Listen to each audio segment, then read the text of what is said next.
Saya bekerja keras untuk memberikan pernikahan impian, tapi pacar saya meninggalkan saya untuk pria online. Dia tidak senang dengan apa yang saya lakukan selanjutnya.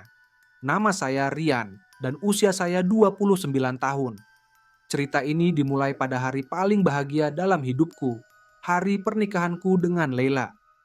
Aku telah merencanakan semuanya dengan sangat hati-hati dan penuh cinta. Bekerja keras selama 6 tahun untuk memberikan yang terbaik bagi Lila. Namun, apa yang aku anggap sebagai akhir dari perjalanan cinta kami ternyata hanyalah awal dari mimpi buruk yang tak pernah kubayangkan. Lila dan aku telah bersama sejak kuliah. Kami melalui banyak hal bersama, dari kesulitan keuangan hingga momen-momen bahagia, seperti perayaan ulang tahun dan liburan bersama. Ketika aku memutuskan untuk melamarnya, aku ingin memberikan yang terbaik, pernikahan impian yang telah dia impikan sejak lama. Aku mengumpulkan semua tabungan kami dan bahkan meminjam uang untuk menyewa tempat yang indah, mengundang keluarga dan teman, dan membuat hari itu sempurna. Namun, saat kami memulai bulan madu, aku mulai merasa ada yang tidak beres.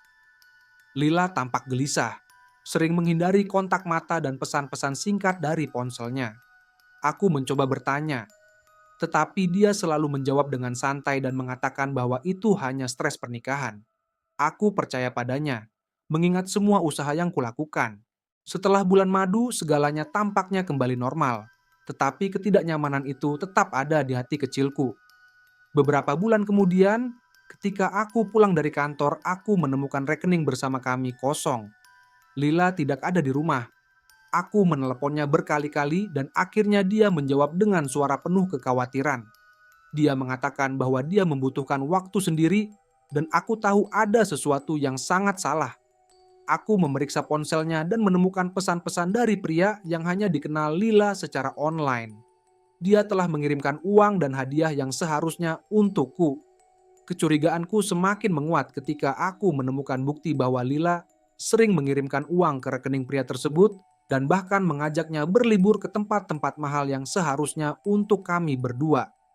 Aku mulai menyelidiki lebih dalam dan menemukan bahwa pria itu bukan hanya seseorang yang dikenal Lila secara online, tetapi juga seorang penipu yang memanfaatkan kekayaan yang dia dapat dari orang-orang yang dia tipu.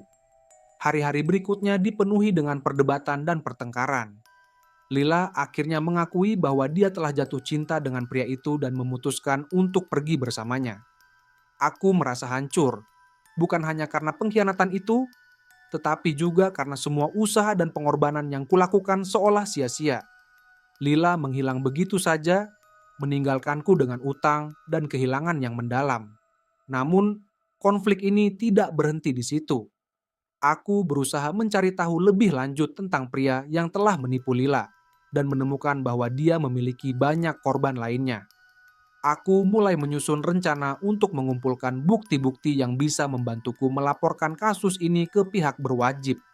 Selama proses ini, aku harus berhadapan dengan berbagai rintangan, termasuk ancaman dari orang-orang yang terlibat dan usaha Lila untuk menghentikanku dengan cara apapun.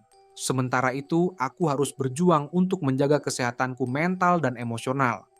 Setiap hari aku merasakan sakit hati dan ketidakpastian tentang masa depanku. Aku mulai mencari pekerjaan tambahan dan mencoba mengumpulkan kembali hidupku. Tetapi beban emosional dan finansial terasa sangat berat. Beberapa bulan kemudian, aku mendapat pesan tak terduga dari Lila. Dia memohon untuk kembali, mengatakan bahwa hidupnya bersama pria itu tidak seperti yang dia harapkan. Namun, aku sudah belajar dari pengalaman itu. Aku tidak mau menjadi orang yang terjebak dalam hubungan yang telah hancur.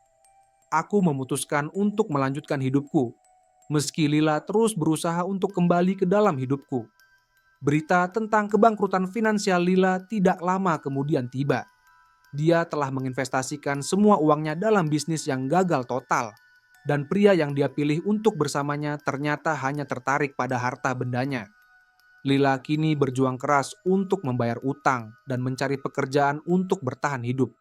Dari cerita yang kudengar, dia kehilangan semua yang pernah dia miliki, dan hidupnya berubah menjadi kesulitan yang tak terbayangkan sebelumnya.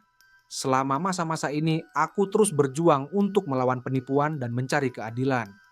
Aku melaporkan kasus penipuan ke pihak berwajib, Dan setelah banyak usaha, akhirnya pihak berwajib berhasil menangkap pria yang menipu Lila dan banyak orang lainnya. Namun, kemenangan ini tidak memberikan kebahagiaan penuh. Aku masih harus berhadapan dengan trauma emosional dan kerugian finansial yang ditinggalkan oleh hubungan kami. Akhirnya, aku berhasil mendapatkan kembali sebagian dari uangku dan mulai membangun kembali hidupku. Meskipun ada beberapa kemajuan, aku harus berjuang dengan kenangan pahit dan luka yang mendalam. Aku belajar untuk memaafkan diriku sendiri dan melanjutkan hidup dengan lebih bijaksana. Namun, meskipun aku telah melangkah maju, rasa sakit dari pengkhianatan Lila tetap ada di dalam hatiku. Di sisi lain, Lila akhirnya menyadari kesalahan besar yang telah dia buat dan hidup dalam penderitaan yang mendalam. Dia kehilangan semua yang pernah dia miliki dan berjuang keras untuk bertahan hidup. Meskipun aku merasa kasihan padanya, aku juga merasa bahwa dia harus menghadapi konsekuensi dari tindakannya. Cerita ini berakhir dengan rasa sakit dan penderitaan bagi Lila, tetapi juga memberikan pelajaran penting tentang kekuatan diri dan ketahanan. Aku berharap bahwa melalui kisah ini, orang-orang bisa melihat bahwa meskipun hidup kadang-kadang menempatkan kita dalam situasi yang sangat sulit, kita selalu memiliki pilihan untuk bangkit dan memperbaiki diri kita sendiri. Dan terkadang, kekuatan itu datang dari tempat yang paling tidak terduga.